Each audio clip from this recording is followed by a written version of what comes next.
I think it was priced at the time. You know, it wasn't a crazy difference really.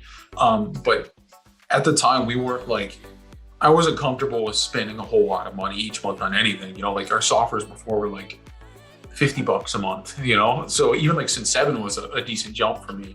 Um, and so it was really just like price based, I think at the time was my only consideration.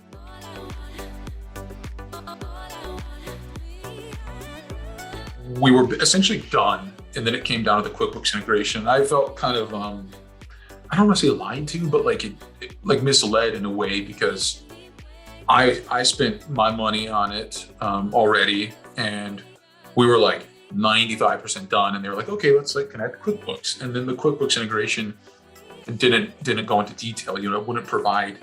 Granted, this was a couple years ago. It didn't provide like a detailed transaction information, so it didn't provide like where the transaction was coming from, you know, who it was, and that really just like posed an issue for her accountant because she likes to do it where, you know, if it's coming from like PayPal or it's coming from like, you know, USA ePay or Amazon, it didn't provide that data. And then it also didn't provide transaction IDs. And so like if you needed to go back, it wasn't like a great thing. And that was like the main thing that I was like, okay, this isn't going to work. This isn't going to work at all for us.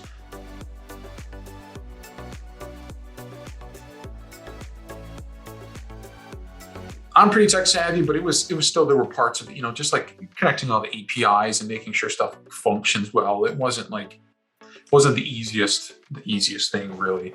And you know, again, I'm busy, so it was hard to do that myself really.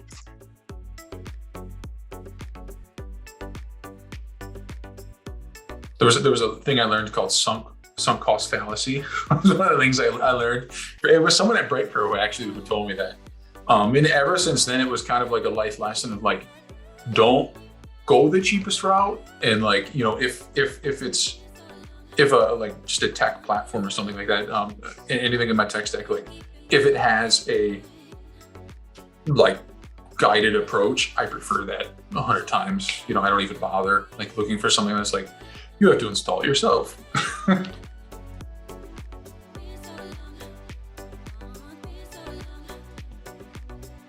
Wonderful.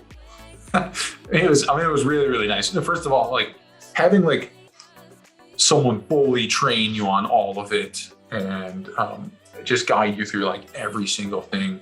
And again, like them installing, like BrightPro's handling all the installation of everything. You know, they obviously needed like some things from me, like login and API and all that, but it was way better, way better.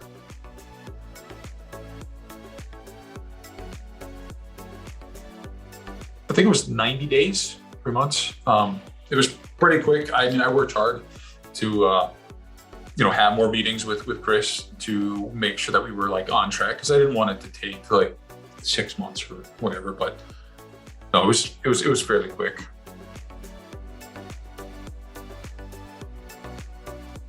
I mean, I would recommend anybody just take the time and like do a guided approach because it's worth it. It's obviously more money, but you said people don't value it, and sometimes I think people want to go the cheapest route, which is what I did. But it's totally worth it. Like when we went live, I was like fully confident in the software, and like now I feel like I'm a BrightPro master.